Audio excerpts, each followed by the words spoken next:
I never imagined that giving my brother one of my kidneys would become the biggest mistake of my life. The doctors called me a perfect match. My parents cried with relief. My brother held my hand and promised that if I saved his life, he would spend the rest of his life protecting mine. Looking into his tear-filled eyes, I believed every word. Family was everything to me, and I never hesitated to sign the papers. When I woke up after the surgery, I thought our family had been given a second chance. Instead, I had unknowingly given away far more than a kidney. Within months, my brother had my parents' full attention, my family's business, and eventually the house I had helped pay for. The same people who once called me their hero suddenly treated me like a burden. Every sacrifice I had made was forgotten, as if my only purpose had been to save his life and quietly disappear. Then, one rainy evening, a stranger knocked on my apartment door carrying a sealed envelope. What I found inside exposed a secret my family had hidden for decades, a secret so shocking that it changed everything I thought I knew about my brother, my parents, and the day I chose to save him. If I had known the truth before that surgery, I would never have walked into that operating room. Before you go, I'd love to hear from you. Tell me where you're watching from by dropping your city, state, or country in the comments. I read as many comments as I can, and it's always amazing to see viewers from all around the world. If this story touched your heart, please like this video, subscribe to the channel, and turn on the notification bell so you never miss our next emotional story. Thank you for watching, and I'll see you in the next one. My name is Emily Carter, and for most of my life, I believed my family was the kind people envied. We weren't rich, and we certainly weren't perfect, but from the outside, we looked like the kind of family that always found a way to stay together. We lived in a quiet neighborhood where everyone knew each other. Children rode their bikes until the streetlights came on, and weekends were filled with backyard barbecues and birthday parties. My father worked long hours running a small construction company, while my mother taught third grade at the local elementary school. They taught us that family always came first, and I believed those words with my whole heart. I was 4 years older than my younger brother Daniel. From the day he was born, everyone called him my shadow because he followed me everywhere. If I played in the backyard, Daniel wanted to play there too. If I climbed trees, he insisted on climbing after me even when he was too small. Whenever I rode my bike around the neighborhood, he pedaled behind me on his tiny blue bicycle, trying his hardest to keep up. More than once, I slowed down just so he could catch me, pretending he had won the race. His smile always made it worth it. People often assumed we argued constantly because siblings usually do, but Daniel and I were different. Of course, we had our childish disagreements over toys or television shows, yet they never lasted more than a few minutes. Before bedtime, one of us would apologize, and everything would return to normal. He wasn't just my little brother, he was my best friend. Every Friday night, our parents declared it family night. We'd order pizza, spread blankets across the living room floor, and watch old movies while my dad made terrible jokes that only he found funny. My mother laughed anyway, and soon Daniel and I were laughing too, even if the joke made no sense. Looking back now, those evenings feel like scenes from another lifetime, frozen in a place where nothing bad could ever happen. As I grew older, I naturally became protective of Daniel. When neighborhood kids teased him for wearing thick glasses in elementary school, I marched across the playground and stood in front of him without thinking twice. I told those boys that if they wanted to make fun of someone, they could make fun of me instead. They walked away, probably because they didn't want trouble with an angry 12-year-old girl. Daniel hugged me so tightly afterward that I could barely breathe. "You'll always protect me, won't you?" he asked. "I promise," I answered. At the time, I thought it was just a childish promise between siblings. I had no idea those words would shape the rest of my life. Daniel admired everything I did. When I joined the school choir, he joined a few years later. When I started volunteering at the local animal shelter, he begged our parents to let him volunteer too. Even after I left for college, he called me almost every evening just to tell me about his day or ask for advice about homework, friends, or girls he was too nervous to talk to. I loved those conversations. No matter how busy I became, I always answered his calls. College wasn't easy because money was tight. I worked at a small cafe before classes and tutored students during the evenings just to help pay tuition. Sometimes I skipped meals so I could send a little money home whenever Dad's construction business had a slow month. My parents never asked me to do it, but I wanted to help. Family took care of each other. That was how I had been raised. After graduation, I found a job as a financial analyst in Chicago. The salary wasn't extraordinary, but it was enough for a modest apartment and a comfortable life. I called my parents every Sunday and visited whenever I could. Daniel was finishing high school by then, and every time I came home, he acted like we had never spent months apart. He'd already have my favorite coffee waiting. He'd insist on driving us to our favorite lake. We'd sit on the old wooden dock with our feet dangling above the water, talking for hours about everything and nothing. Those moments reminded me that no matter how complicated adulthood became, some relationships never changed, or so I believed. When Daniel graduated from high school, our parents threw him the biggest celebration they could afford. I spent weeks secretly saving money so I could surprise him with a used pickup truck. It wasn't new, and it had a few scratches along the doors, but it was reliable. The look on his face when he saw it made every extra shift I'd worked worthwhile. "You always believe in me," he whispered as he hugged me, "because you always give me a reason to." He cried that day. So did I. For years afterward, he reminded everyone that his big sister had given him his first vehicle. People often joked that I spoiled him too much. Maybe they were right. Whenever Daniel struggled financially during college, I quietly transferred money into his bank account. If his rent was due, I covered it. If his textbooks were too expensive, I bought them. If his old laptop stopped working, I used part of my annual bonus to replace it. He always promised to pay me back. I always smiled and told him not to worry about it. I never kept track. Love isn't supposed to come with receipts. By the time Daniel turned 24, he had become a kind, hardworking man who seemed ready to build a wonderful future. He had recently started working as an architect, was dating a sweet woman named Rachel, and talked excitedly about buying his first home someday. I couldn't have been prouder. At family dinners, my parents constantly praised him, but they never forgot to thank me for helping him along the way. "Emily," my father would say, lifting his glass, "you've always been the glue holding this family together." My mother would nod with tears in her eyes. "I don't know what we'd do without you." Those words filled me with warmth. Not because I wanted recognition, but because they reminded me that every sacrifice had meant something. Life settled into a peaceful rhythm. I focused on my career. Daniel focused on building his own. Our parents talked about retirement. Every holiday brought us back to the same dining room table, laughing over old memories while my mother served far too much food. We teased each other about childhood stories, argued over board games, and ended every evening with promises to get together more often. If someone had told me then that our family would eventually fall apart, I would have laughed. I trusted every one of them with my life. In a way, I eventually did. The first sign that something was wrong seemed so small that none of us paid much attention. Daniel complained about feeling tired all the time. He blamed work. Long hours, stress, too much coffee, not enough sleep. Then he started losing weight. His face became pale. Dark circles appeared beneath his eyes. He canceled weekend plans because he was too exhausted to leave his apartment. Even his cheerful voice sounded weaker every time we spoke on the phone. I kept telling him to see a doctor. He insisted it was nothing serious. "I'll be fine," he said with a laugh that didn't sound convincing. "I just need a vacation." I wanted to believe him. We all did. None of us knew that our lives were already changing. Within a few months, the phone call I had always feared finally came. It was my mother. She was crying so hard that I could barely understand her words.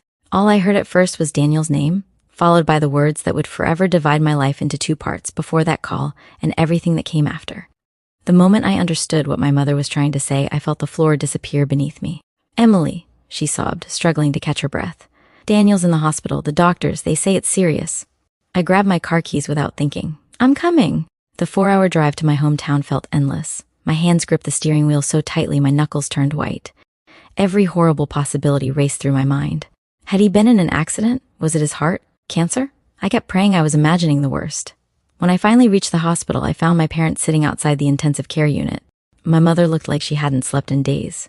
Her eyes were swollen from crying, and my father, the strongest man I had ever known, stared silently at the floor. The moment they saw me, they both stood. My mother wrapped her arms around me and broke down again. "I thought we were going to lose him." My heart pounded. "What happened?" Before either of them could answer, a doctor approached us. He introduced himself as Dr. Harris, a calm man in his early 50s whose expression told me this wasn't good news. "Emily?" I nodded. "We've stabilized your brother, but his kidneys are failing." The words didn't make sense. "Failing?" He nodded gently. "Both kidneys have suffered severe damage. At the moment, they're functioning at less than 15%. I stared at him. "But he's only 34. Kidney disease doesn't always affect older people." I felt sick. "There has to be medicine, surgery, something."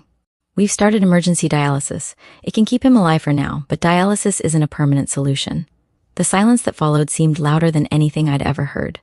My father finally asked the question none of us wanted answered. "What does he need?" The doctor looked at each of us before speaking. "A kidney transplant." My mother collapsed into a chair. My father closed his eyes. I couldn't move. It felt impossible that just a week earlier Daniel had been joking with me over the phone about a baseball game, and now doctors were talking about replacing one of his organs. That afternoon, they finally allowed us to see him. The sight nearly broke me. Daniel looked nothing like the energetic younger brother I knew. His skin was pale. Dark circles surrounded his eyes. Machines beeped steadily beside his bed while tubes ran from his arms to the dialysis equipment. He forced a weak smile when he saw me. "You drove all this way." I tried to smile back. "You really know how to scare people." He laughed softly before wincing in pain. "I'm sorry." I sat beside him and held his hand. His fingers felt cold. "I thought I was just tired," he whispered. "I kept telling myself I'd feel better after getting some rest." "You couldn't have known." I ignored it. His voice cracked. "I should have listened." I squeezed his hand. "You're going to get through this." He looked away. "What if I don't?" The question stole every word I had. Instead, I hugged him as carefully as I could. For the first time since we were children, my little brother cried in my arms. Over the next several days, I stayed at the hospital. I worked remotely from waiting rooms and cafeterias, barely sleeping between doctor consultations and dialysis sessions. Every treatment left Daniel exhausted. Sometimes he slept for hours afterward. Other times he simply stared out the window without speaking. Watching someone you love slowly lose their strength is a kind of heartbreak that's impossible to explain. You feel helpless. You want to trade places. You'd do anything if it meant seeing them smile again. Our parents tried to stay positive, but fear hung over every conversation. One evening, the transplant coordinator met with all of us. She explained how the donor waiting list worked. "There are thousands of patients waiting." "How long?" my father asked.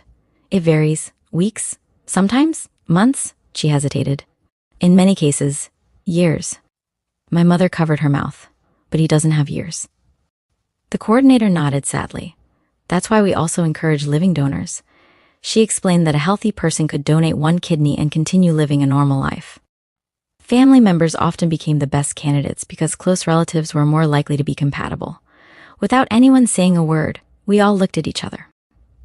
The next morning, blood tests began. My parents were tested first. Neither was a match. Several cousins volunteered. None of them qualified.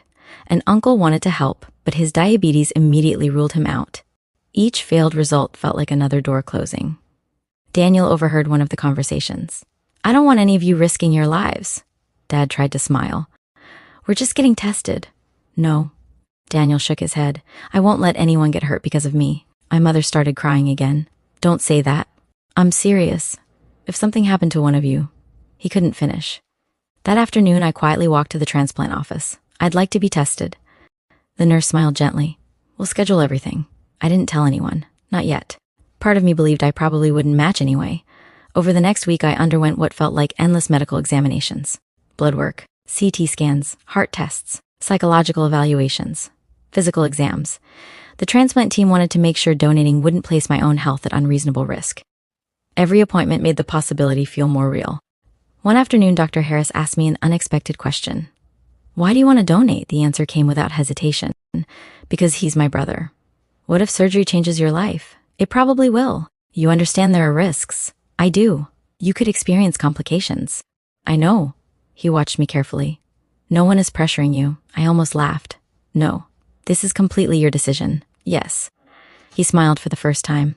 That's exactly what I needed to hear. 3 days later, my phone rang while I was buying coffee in the hospital cafeteria. It was the transplant coordinator. "Emily?" "Yes." "We've received all of your test results." My heart raced. "And?" There was a brief pause. "You're an excellent match." I closed my eyes. For several seconds, I couldn't breathe. Out of every relative, out of every possibility, I was the one. When I walked back into Daniel's room, everyone looked up. The coordinator followed behind me carrying a folder. My parents immediately sensed something had happened. She smiled warmly. "We found a compatible donor." My mother stood. "Who?" The coordinator turned toward me. "Emily." The room fell completely silent. Daniel stared at me in disbelief. "No." I nodded. "No?" He shook his head harder. "Absolutely not." "Daniel, no." His voice grew stronger than it had been in days. "I'm not taking your kidney. It's just one kidney. I don't care. What if something happens to you? I'll be okay. You don't know that. I know I'd rather live with one kidney than spend the rest of my life wondering if I could have saved you." His eyes filled with tears. "I can't ask you to do this. You didn't. I'm choosing it." He buried his face in his hands. "I don't deserve this." I knelt beside his bed. "When we were kids, you asked me if I'd always protect you." A faint smile appeared through his tears. "You remember that?" "I remember every word. I promised I would." He looked at me for a long moment before whispering the words that would stay with me forever. "If you save my life." His voice broke. "I swear I'll spend the rest of my life making sure you're never alone." I believed him. Every single one of us believed him. As our parents embraced us both with tears streaming down their faces, none of us realized that this promise, made in one of the darkest moments of our lives, would one day become the deepest wound I would ever carry. The days leading up to the surgery passed in a blur. Every morning I woke up hoping someone would call and say they had found another donor. I wasn't afraid of helping Daniel. I was afraid of what would happen if something went wrong. No matter how many times the doctors explained that living kidney donation was generally safe, I couldn't ignore the small voice in the back of my mind asking, "What if you're the exception?" I never shared those fears with my family. They already had enough to carry. Instead, I smiled through every appointment, signed every consent form, and answered every question the transplant team asked. They explained the possible complications one last time: bleeding, infection, blood clots, reactions to anesthesia, and the lifelong responsibility of protecting my remaining kidney. They wanted to be absolutely certain I understood what I was agreeing to. "I do," I said without hesitation. The surgeon looked me in the eyes. "You can change your mind at any moment, even on the day of surgery. No one here will judge you." I smiled politely. "I won't change my mind." When I walked out of the consultation room, I found my father standing alone in the hallway. He looked older than he had only a few weeks earlier. The stress had carved deep lines into his face. Without saying a word, he wrapped me in a hug. "I don't know how to thank you," he whispered. "You don't have to. You've always carried this family." His voice trembled. "And now you're doing it again." I rested my head on his shoulder. "We're saving Daniel together." That evening, my mother insisted on cooking my favorite dinner, even though none of us had much of an appetite. We sat around the kitchen table, trying to pretend everything was normal. Dad told one of his terrible jokes. Mom laughed harder than usual. Daniel forced a smile, but I could see the guilt written all over his face. Halfway through dinner, he quietly pushed his plate away. "I can't do this." The room fell silent. "I can't let Emily risk her life because of me." My mother reached for his hand. "Honey, no." He looked directly at me. "I'd rather stay on dialysis." I shook my head. "And spend years waiting for a kidney that might never come. I'll take my chances." I leaned forward. "Daniel, listen to me." He wouldn't meet my eyes.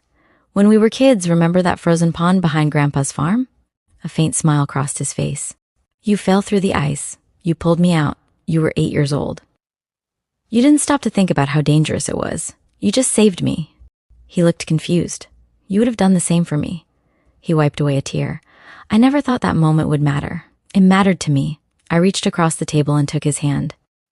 "This isn't about owing each other. It's about love." His shoulders began to shake. "I don't deserve a sister like you. You don't have to deserve me. You just have to stay alive." For the first time since his diagnosis, Daniel cried openly in front of all of us. My parents cried with him, and before long, all 4 of us were holding each other in the middle of the kitchen. It felt as though our family had never been closer. The night before surgery, I couldn't sleep. The hospital room was quiet except for the occasional footsteps in the hallway and the soft hum of medical equipment. Around midnight, someone knocked gently on my door. It was Daniel. Still wearing his hospital gown, he shuffled inside carrying 2 cups of vending machine coffee. I figured neither of us was sleeping. I laughed softly. "You're right." He handed me one of the cups before sitting beside the window. For a long time, neither of us spoke. Finally, he broke the silence. "Do you remember when I was 10 and broke Mom's favorite vase?" I smiled. "You blamed the dog. And you took the punishment. You were terrified. You always protected me." He stared into his coffee. "I spent my whole life believing I'd someday repay you. You already have." "No." He shook his head. "Not even close." He reached into his pocket and pulled out a small silver bracelet. "I bought this months ago." I looked at it curiously. "I was saving it for your birthday." He fastened it around my wrist with trembling hands. "Promise me you'll keep wearing it." "I promise. If I ever forget what you've done." He swallowed hard. "I want you to remind me." I laughed through my tears. "You'll never forget." He smiled. "Never." Early the next morning, nurses arrived to prepare us both for surgery. Everything suddenly moved very quickly. Consent forms, IV lines, blood pressure checks, final questions. The hallway leading to the operating rooms felt impossibly long. As our beds rolled side by side, Daniel reached over and grabbed my hand. "I'm scared. So am I. What if something happens to you?" I squeezed his fingers. "Then you have to live enough for both of us." A tear rolled down his cheek. "I love you, Emily. I love you too." Those were the last words we spoke before the operating room doors separated us. Bright surgical lights filled the room.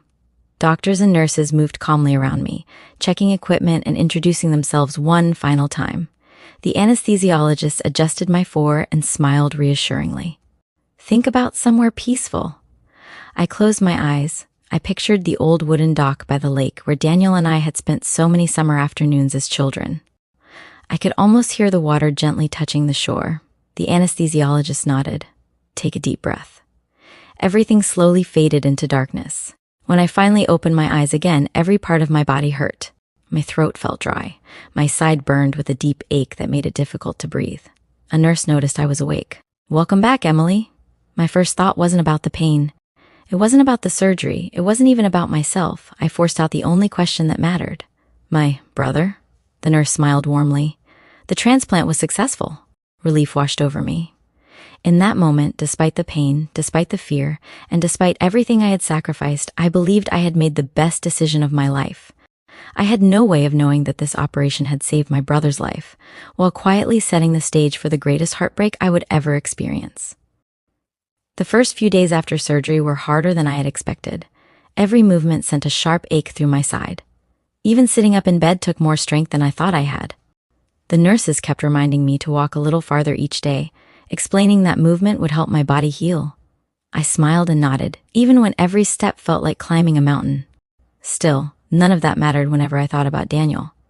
The first time I was wheeled into his hospital room after the surgery, he looked exhausted, but there was something different about him.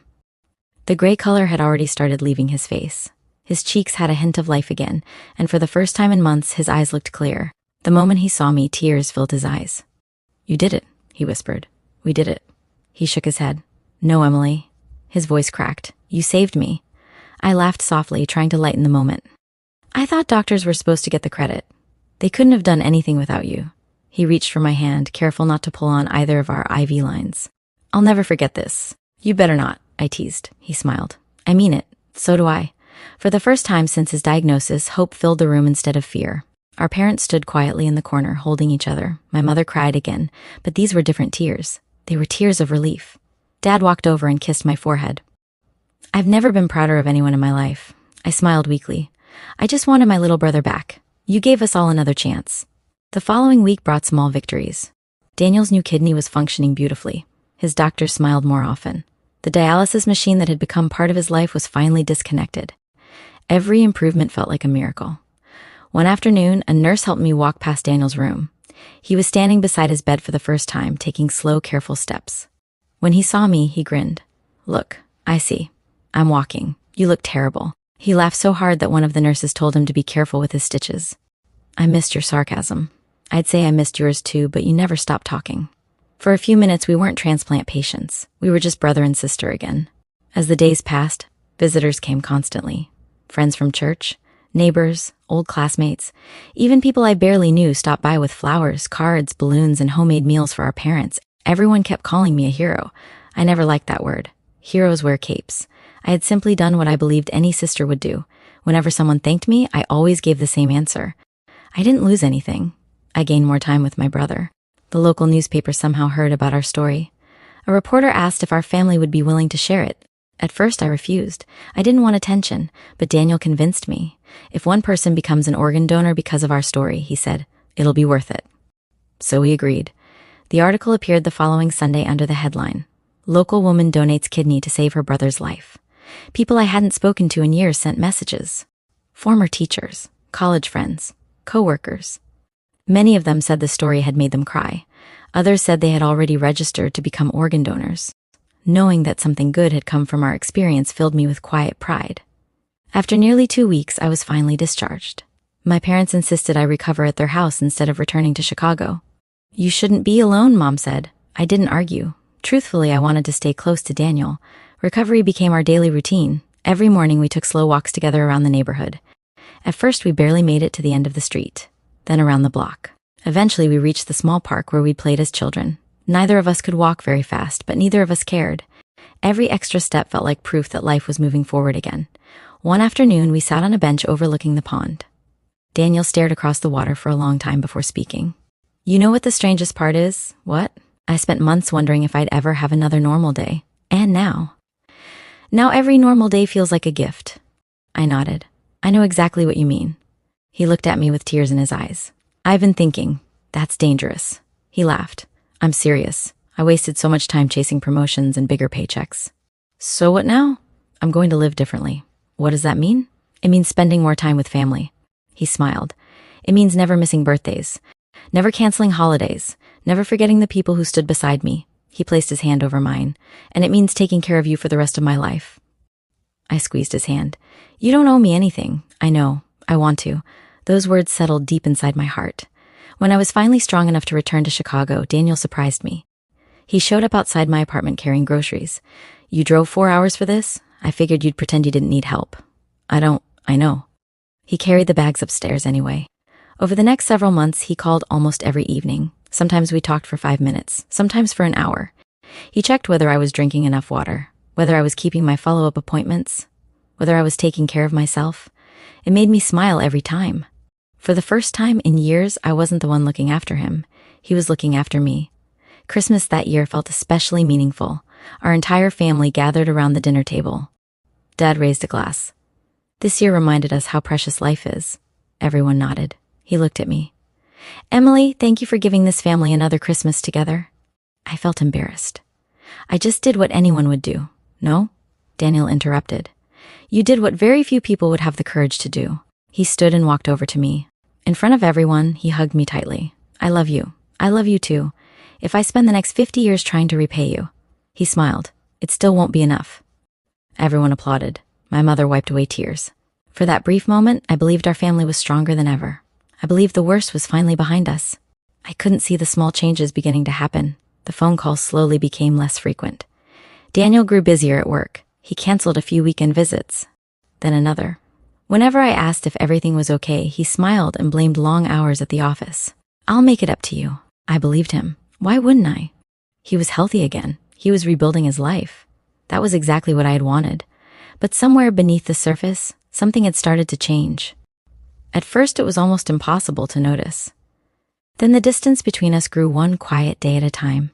I kept telling myself it was only a phase. I had no idea that the promise my brother made beside that hospital bed was already beginning to fade, and that the first cracks in our family's foundation had only just begun to appear. Almost a year passed after the transplant, and on the surface, everything looked perfect. Daniel had fully recovered. His doctors were thrilled with his progress, and every follow-up appointment confirmed that the donated kidney was functioning exactly as it should. He had returned to work, earned a promotion, and moved into a beautiful new home on the edge of town with his fiancée, Rachel. Whenever people saw him, they said the same thing. You look incredible. He always smiled and replied, I was given a second chance. For a while, he still included me in every milestone. He invited me to his housewarming party. He called to share the news about his promotion. He even asked me to help him choose an engagement ring for Rachel. Those moments reassured me that nothing had changed between us. But slowly, almost so slowly that I didn't notice at first, our relationship began to shift. The nightly phone calls became weekly calls, then every other week. Eventually, I found myself staring at my phone, wondering why I was always the one reaching out. Whenever I called, Daniel sounded distracted. Sorry, Em, I'm in a meeting. I'll call you later. Later rarely came. At first, I made excuses for him. He was rebuilding his career, planning a wedding, trying to enjoy the life he had almost lost. Of course he was busy. I never wanted him to feel guilty for living the life I had helped save. Then my birthday arrived. Every year since we were children, Daniel had been the first person to call me. Sometimes he called at midnight just to beat everyone else. That year my phone stayed silent. I kept checking it throughout the day. Nothing. By evening I finally laughed at myself. He's probably planning a surprise. The surprise never came. The next afternoon I received a short text. Sorry, crazy week, happy birthday. That was it. No phone call, no visit, no card. I stared at the message for a long time before replying. Thanks. Hope everything's okay. He answered with a thumbs up emoji. For the first time in my life, I felt like a stranger to my own brother. A few weeks later, my parents invited everyone to dinner. I arrived early to help Mom cook, just as I always had. She hugged me warmly but seemed distracted. Daniel and Rachel are running late. They're always late lately, I joked. Mom forced a smile. They've just been busy. When they finally arrived nearly an hour later, the atmosphere changed immediately. Dad proudly showed Daniel the plans for expanding the family construction business. I've been thinking about retirement, he said. I'd like you to start taking over. I smiled. Daniel had always loved working with Dad during the summers. It made sense. But then Dad said something unexpected. I've already spoken with a lawyer. I want to transfer most of the company into Daniel's name before the end of the year. The room fell silent. I blinked. Dad had never mentioned this before, not once. Daniel looked surprised too, though only for a moment. Are you sure? I'm getting older. It's time. I waited for him to add that I would be involved somehow. After all, I had spent years helping keep the business afloat by sending money home whenever projects slowed down. Instead, the conversation moved on as though I weren't even sitting there. I told myself it didn't matter. I had never expected ownership. Still, something about it hurt. After dinner, I quietly helped Mom wash the dishes. She avoided looking at me. Finally, I asked, did Dad always plan to leave everything to Daniel? She stopped drying a plate. It's just easier this way. Easier? You have your own career. So does Daniel. She sighed. He has more responsibility now. I didn't understand what she meant. I nodded anyway. On the drive back to Chicago, I couldn't shake the strange feeling growing inside me. It wasn't jealousy. It was something else. Something I couldn't quite name. A month later, Rachel invited me to lunch. I was genuinely happy to spend time with her. She had always been kind. Halfway through the meal, she hesitated before speaking. Can I ask you something? Of course. Have you talked to Daniel lately? Not much. She looked uncomfortable. He's been different. Different how? He gets angry over little things. He works constantly. He barely sleeps. And every time someone mentions the transplant, she paused. He changes the subject. I frowned. I thought he'd be grateful. He is, I think. But it's almost like talking about it reminds him of something he'd rather forget. Her words stayed with me long after lunch ended. That weekend, I decided to surprise Daniel. I drove to his house with homemade lasagna, one of his favorite meals. When I knocked on the door, he looked genuinely shocked to see me. Emily, I was in the area. That wasn't entirely true. I thought I'd stop by. For a second he didn't move, then he stepped aside. Come in. His house was beautiful. Modern furniture. Fresh paint. Family photographs already hanging on the walls. But something caught my attention. There were dozens of framed pictures. Daniel with Rachel. Daniel with our parents. Vacation photos. Holiday celebrations. Graduation pictures. I searched every wall. There wasn't a single photograph of the two of us. Not one. Maybe it was a coincidence. Maybe they simply hadn't unpacked those boxes yet. Still, it stung. During dinner, conversation felt awkward. Every question I asked received a short answer. Every silence seemed longer than the last. Finally, I smiled and said, remember when we used to fish at Grandpa's lake? Daniel shrugged. That was a long time ago. I was thinking maybe we could go again sometime. I don't really have time. You used to love it. I'm not a kid anymore. The words weren't cruel. But they felt cold. After dinner, I stood to leave. As I reached the front door, he said something that caught me completely off guard. You don't have to keep checking on me. I turned around. What? I'm fine now. I know. So? He rubbed the back of his neck awkwardly. You can stop worrying. I smiled sadly. I wasn't checking on you. I just wanted to see my brother. He didn't answer. The drive home felt much longer than usual. For the first time since the transplant, I cried. Not because Daniel had yelled. He hadn't. Not because he had been openly ungrateful. He hadn't. I cried because the brother who once couldn't go a day without talking to me now treated me like an obligation. Weeks turned into months. The distance only grew. Family dinners became uncomfortable. Daniel often arrived late and left early. When I spoke, he barely looked up from his phone. If I suggested spending time together, he always had another commitment. Even our parents began making excuses for him. He's under a lot of pressure? He's building a future. You shouldn't take it personally. Maybe they were right. Maybe I was expecting too much. Maybe I was holding on to the past while everyone else was moving forward. Then one Sunday afternoon, I accidentally overheard a conversation that changed everything. I had returned to my parents' house to drop off groceries. As I approached the kitchen, I heard my father speaking quietly. Emily doesn't need to know yet, Daniel answered. I agree, my mother's voice followed. The less she knows, the better. I froze outside the doorway. My heart began pounding. I had no idea what they were talking about. But for the first time in my life, I realized my own family was keeping secrets from me. And deep down, I knew those secrets had something to do with me. I stood frozen outside the kitchen, my hand still resting on the grocery bag. My heart pounded so loudly that I barely heard the rest of the conversation. Dad spoke first. We've already made our decision. Mom answered quietly. She'll be hurt. Daniel sighed. She's always been emotional. She'll get over it. Those words hit me harder than any physical pain ever could. For a moment, I wondered if I had misunderstood. This was my brother, the same man whose life I had helped save. The same brother who had promised he would never leave my side. I took a deep breath and walked into the kitchen. The room fell silent. All three of them looked at me with startled expressions. I guess I don't have to ask who you're talking about, I said. No one answered. I looked directly at Daniel. What decision? He exchanged a quick glance with our parents before speaking. It's nothing. It doesn't sound like nothing. Dad cleared his throat. Emily, we were just discussing the future. What future? The family business. I frowned. I thought that was already settled. It is. Dad folded his hands on the table. I've decided to transfer everything to Daniel permanently. I forced a smile. I already knew that. There's more. He hesitated. I'm also giving him the family house. For a few seconds, I couldn't speak. The house? Mom nodded without meeting my eyes. You live in Chicago. So, it makes more sense for Daniel. I stared at them in disbelief. I helped pay this mortgage for years. Dad's expression hardened. And we're grateful. Grateful? I laughed bitterly. I sent money when the business nearly failed. I worked extra jobs so you wouldn't lose this house. I never asked for recognition, but now you're acting like none of that ever happened. Daniel finally spoke. You have a good career. So do you. But I have a family to think about. His words felt like a knife twisting deeper. So because I never got married, I suddenly matter less? No one said that. You didn't have to. The silence answered for them. I turned toward my mother, hoping she would say something, anything. Instead, she quietly whispered, Please don't make this harder. Harder. I could hardly believe what I was hearing. I gave away one of my kidneys because I believed this family would always stand together. Dad's face tightened. No one forced you to do that. The room spun. What did you just say? You made that choice yourself. I stared at him. I know I did, and I'd do it again. But don't pretend that what I sacrifice means nothing. Daniel crossed his arms. Emily, you can't keep bringing up the transplant every time something doesn't go your way. I felt tears burning my eyes. I've never brought it up. Not once. But today you're asking me to pretend it never happened. He looked away. We're trying to move on. I nodded slowly. I see. For the first time in my life, I realized I wasn't looking at the family I had spent decades protecting.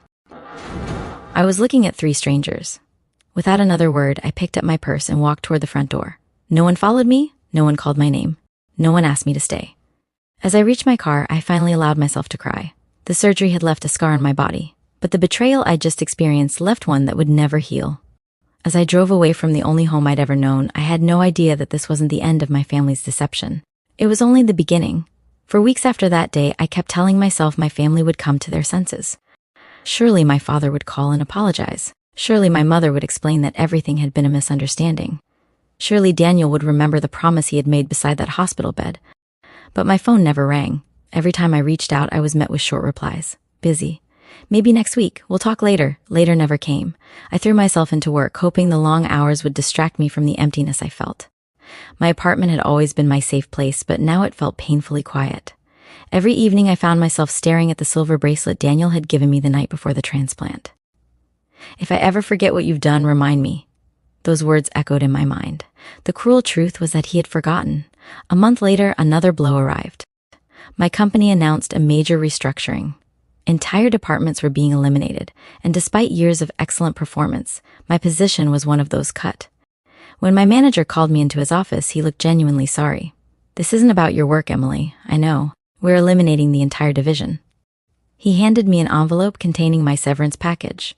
I'm so sorry. I thanked him politely, gathered my belongings, and walked out of the building carrying a cardboard box. For the first time since graduating from college, I was unemployed. I sat in my car for nearly an hour, trying to process everything. I had lost my job. I had lost the closeness of my family, and now my savings were shrinking with every passing week. I didn't want to ask anyone for help, but eventually I swallowed my pride and called my father. He answered after several rings. Emily? Dad, I lost my job. There was a brief silence. I'm sorry to hear that. I just need a little time to get back on my feet, he sighed. You've always been independent. I know. I was wondering if I could stay at the family house for a few weeks while I looked for work. His answer came faster than I expected. That won't be possible, I frowned. Why not? The house belongs to Daniel now. I know, but I grew up there. You'll have to ask him. My heart sank. After we hung up, I stared at my phone before dialing Daniel's number. He answered with obvious hesitation. Hey, I need a favor. What is it? I explained everything. Losing my job, my financial situation, my hope of staying at the house temporarily. When I finished, the line remained silent. Finally, he spoke. Rachel and I really value our privacy. I closed my eyes. It would only be for a little while. I don't think it's a good idea. I felt my throat tighten. So, that's your answer. I'm sorry. No, he wasn't. If he had been, he would have opened the door without hesitation. I thanked him anyway and ended the call before he could hear me crying. That night, I packed away the family photographs that had always sat on my bookshelf. For years, they had reminded me where I came from. Now they only reminded me of everything I had lost. As I placed the silver bracelet into a drawer, a thought crossed my mind for the first time. Maybe the greatest thing I had given my brother wasn't my kidney. Maybe I had given him my place in the family. And now I had nothing left. 3 months after losing my job, I stopped expecting my family to call. I had found temporary work as a bookkeeper for a small local business. It paid far less than my old job, but it covered my rent and groceries. My life had become simple: work, home, sleep, repeat. I tried to convince myself I was moving on. Then, on a cold, rainy Thursday evening, someone knocked on my apartment door. I wasn't expecting anyone. When I opened it, I found an elderly man standing in the hallway. He wore a dark overcoat and held a worn leather envelope in his hands. "Emily Carter?" he asked. "Yes. My name is Thomas Bennett." I didn't recognize him.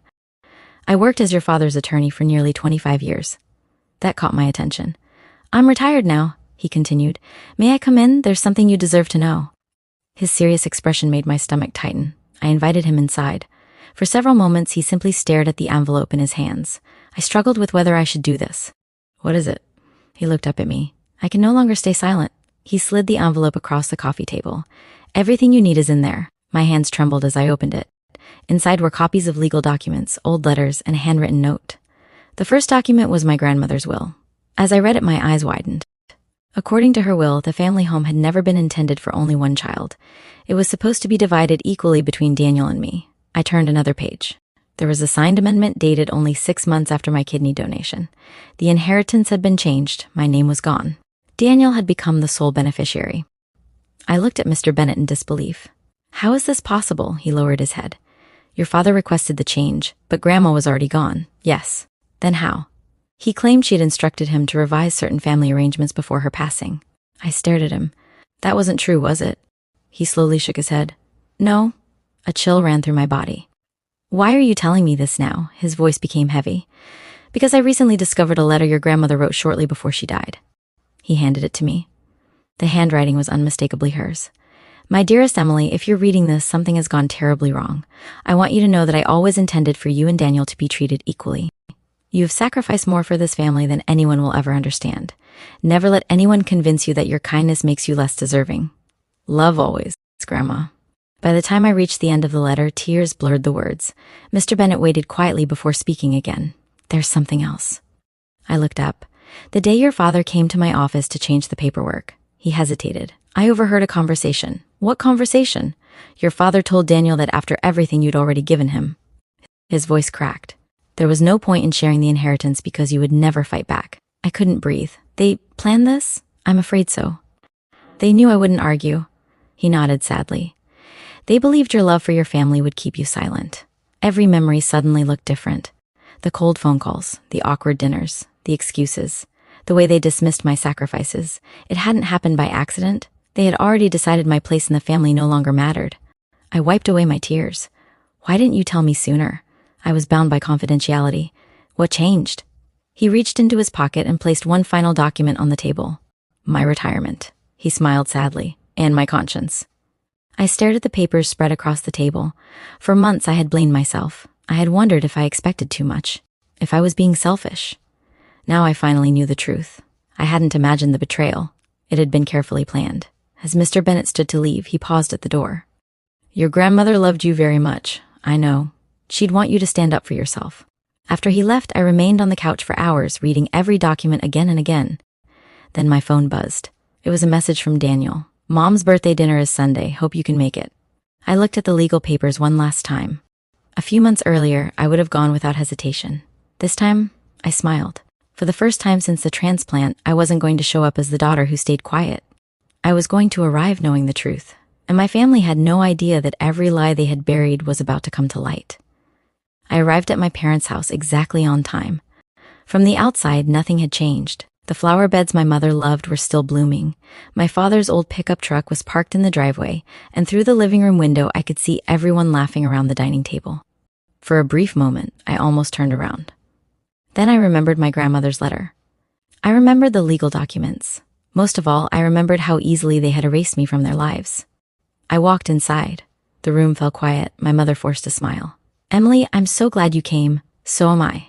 Daniel stood and gave me an awkward hug. It's been a while. It has. Dinner began with polite conversation, but the tension was impossible to ignore. Finally, Dad raised his glass. To family. I slowly placed my fork on the table. Since we're celebrating family, I think it's time we talked honestly. 3 pairs of eyes turned toward me. I reached into my bag and placed the envelope on the table. I had a visitor. Dad's face immediately lost its color. What visitor? Thomas Bennett. The room became completely silent. Daniel looked at Dad. Mom's hands began to tremble. I carefully spread the documents across the table. The original will, the amendment, and Grandma's letter. Dad didn't touch them. I can explain. Please do. He lowered his head. It wasn't supposed to happen this way. I laughed bitterly. Really? Because it looks very deliberate. Daniel finally spoke. Emily. I looked directly at him. Did you know? His silence answered before his words did. I found out later, but you accepted it. He closed his eyes. Yes. A tear rolled down my mother's cheek. We thought you already had a successful career. So that made me easier to sacrifice? Then what? Dad finally admitted the truth. I was afraid. Afraid of what? Daniel had medical bills. He wanted security. I thought you'd understand. I stared at him in disbelief. You never even asked me. He couldn't meet my eyes. I knew you'd say yes. Those words hurt more than anything else. They hadn't stolen from me because they hated me. They had stolen from me because they believed my love made me powerless. Daniel stood up. I should have stopped it. You should have. I told myself I'd make it right later, but you never did. He wiped away his tears. Every time I looked at you, I remembered what you'd done. I couldn't face the guilt, so instead, you pushed me away. He nodded. I'm ashamed of myself. For several seconds, no one spoke. Then I quietly slid another document across the table. I've already spoken with a lawyer. Dad looked up in surprise. What? I have enough evidence to challenge every change that was made. His shoulders dropped. You'd take us to court? I don't want revenge. I want fairness. Mom reached across the table. Please, I can't lose this family. I gently pulled my hand away. You already did. The silence that followed felt endless. Finally, Daniel walked around the table and stopped in front of me. Then, to everyone's surprise, he dropped to his knees. I'm sorry. His voice shook uncontrollably. I've lived every day knowing I betrayed the person who saved my life. I don't deserve your forgiveness. No, you don't. He nodded through tears. But I'll spend the rest of my life earning it if you'll let me. I looked at the brother I once loved more than anyone. The brother who had promised never to leave my side. The brother who had broken that promise. I forgive you. His eyes filled with hope, but forgiveness doesn't erase consequences. A week later, my father signed new legal papers. The family home was restored to equal ownership, exactly as my grandmother had intended. Daniel voluntarily transferred half of his ownership to me. He also insisted on repaying every dollar I had contributed over the years, though I donated much of it to an organ transplant charity in my grandmother's name. For the first time in years, justice had finally replaced silence. Some wounds never disappear completely. The scar on my side will always remind me of the kidney I gave my brother. But the scar in my heart reminds me of something even more important. Love should never require you to lose yourself. Helping someone is an act of kindness. Allowing them to erase your worth is not. My family eventually learned that lesson. And so did I. 2 years have passed since the day my family finally told the truth. Life doesn't magically become perfect after an apology. Trust doesn't return overnight. Some wounds heal with time. Others simply become scars you learn to live with. My relationship with my parents is different now. We speak often, but the conversations are more honest than they have ever been. My father retired not long after everything happened. Before he did, he looked me in the eyes and said something I never thought I'd hear. I spent so much time trying to save one child that I forgot I was hurting the other. Those words couldn't erase the past, but they showed me he finally understood. My mother still cries whenever she sees the scar on my side. One afternoon, she quietly asked if I regretted donating my kidney. I thought about it for a long time before answering. No. She looked surprised. After everything they did to you, I smiled sadly. I regret the betrayal. I don't regret saving a life. If I had refused to donate, I would have become someone I wasn't. My kindness was never my weakness. Their choices were. Daniel changed more than anyone. For nearly a year, he attended counseling to deal with the guilt he had buried for so long. He stopped pretending everything was fine and finally accepted responsibility for the pain he had caused. He and Rachel were married in a small ceremony. Months before the wedding, he came to my apartment carrying a familiar little box. Inside was the silver bracelet he had given me the night before my surgery. I know you stopped wearing it. I didn't deserve to ask you to keep that promise. He looked down at the floor. But if there's any chance... He couldn't finish. I picked up the bracelet and looked at it for a long moment. Then I fastened it around my wrist again, not because the past had disappeared, but because I had decided it would no longer control my future. At the wedding, Daniel did something no one expected. Before the first dance, he took the microphone. I wouldn't be standing here today if it weren't for my sister. The room became completely silent. He looked directly at me. Years ago, Emily gave me one of her kidneys. Then I repaid her kindness with selfishness. I hurt the person who loved me most. I can never undo that. But I will spend the rest of my life trying to become the brother she believed I could be. Many people in the room wiped away tears. So did I. After the ceremony, he hugged me tighter than he ever had before. This time, there were no promises, only actions. Sometimes actions speak louder than promises ever could. Today, I volunteer at a transplant support organization. I meet families facing the same fear we once faced. Some patients receive a second chance. Others spend years waiting. Whenever someone asks whether donating a kidney changed my life, I always give the same answer. It changed everything. Not only because it saved my brother, because it taught me who people really become when life tests their character, it also taught me something about myself.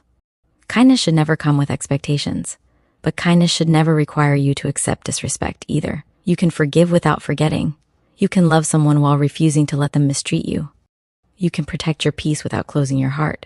Those lessons were more valuable than anything I lost. If you've stayed with me until the end of this story, I want to leave you with one thought. Never measure your worth by how much you're willing to sacrifice for others. The people who truly love you will never ask you to disappear so they can shine. Real family doesn't keep score. Real family doesn't take your love for granted. And real love is proven not by the promises people make when they're desperate, but by the way they treat you after they no longer need saving. If my story touched your heart, I hope it reminds you to cherish the people who stand beside you, to never take genuine love for granted, and to always have the courage to value yourself as much as you value those you love. Because sometimes the greatest gift you can give someone isn't a part of your body, it's your forgiveness. And sometimes the greatest gift you can give yourself is finally choosing to walk forward with your head held high. If this story touched your heart, please take a moment to like this video, leave a comment, and subscribe to the channel. Your support helps us bring you more powerful, emotional stories every week. Turn on the notification bell so you never miss a new upload. Thank you so much for watching, and I'll see you in the next story.